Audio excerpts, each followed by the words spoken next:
Since Skyland's taking a good little nap, I'm just going to show you how I make homemade yogurt.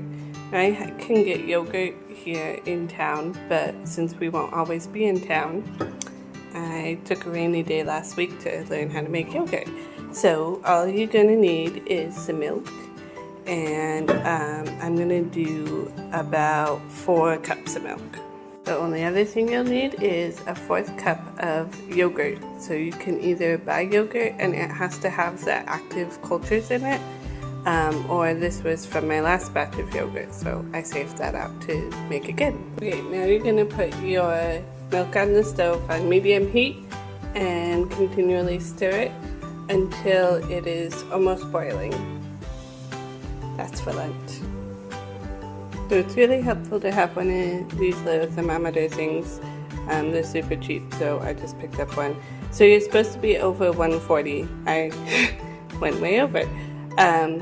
But this is already turned off, and so now you're going to turn off the milk and wait till it cools down until 110, which is going to take a while, so go do something else. Okay, so you're looking for about 110.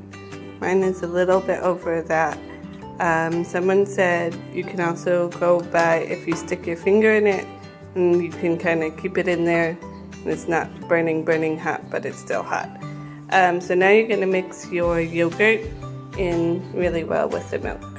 Okay, so now you've mixed it together really well, and then you're going to need to put it someplace dark and warm for about 8 hours. So I use this. It's actually not big enough, so I'm going to put it in here like this, cover it up, and then I put the cover on this thing and then put a towel on top.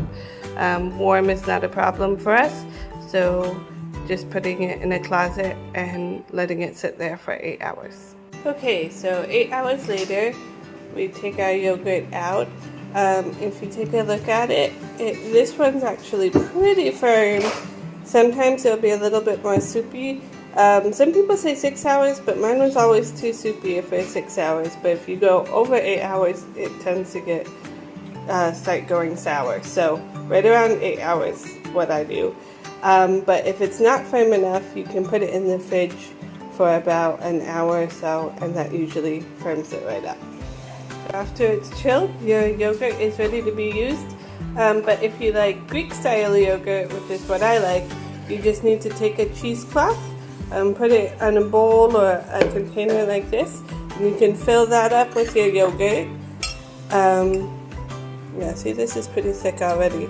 But if you fill this up, and then I leave it in the fridge, it's about 24 hours the last time I did it.